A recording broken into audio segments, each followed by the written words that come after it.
Welcome to BoatNotes. In this DIY video series, we're going to show you how to fix a deck that has some water damage. This particular boat is a 1979 O'Day 30. When we purchased the boat, we knew that it had some issues that we were going to have to fix at some point. This boat and a lot of sailboats that were built over the years were built with cord decks. Let's talk about what a cord deck is. Basically, there's an outside layer and there's an inside layer, and then there's a space between those layers. The outside layer is solid fiberglass. It's probably about an 1/8 to 3/16 inch thick. Then there's an inside layer that's probably about the same thickness.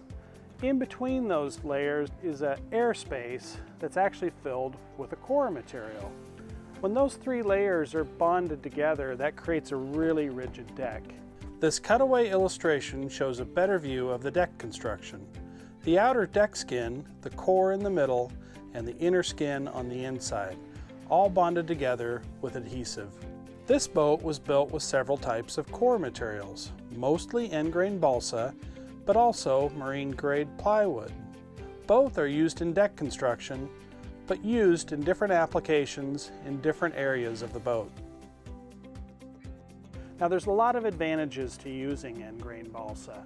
One of them is that it's very lightweight. It's fairly economical, and the other thing is that it saturates well. So in other words, when the outer skin and the inner skin and that balsa core are all bonded together, that balsa actually saturates adhesive really well. One of the disadvantages of end-grain balsa, though, is that it's susceptible to water damage. And where do we get water damage? Let's look at a few examples here. Anything that's fastened to the deck, like this handrail or these stanchions, even this cleat and this track, those are all bolts and stuff that are running through the deck. Most of that stuff is usually sealed with a good quality sealant, but there's several things that can happen. Number one, it either wasn't sealed properly when it was put down, or the sealant has deteriorated.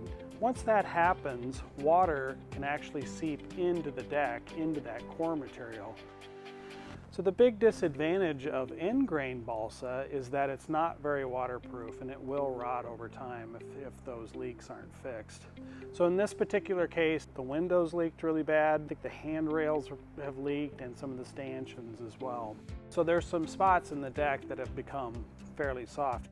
We're going to show you step by step how to repair this deck.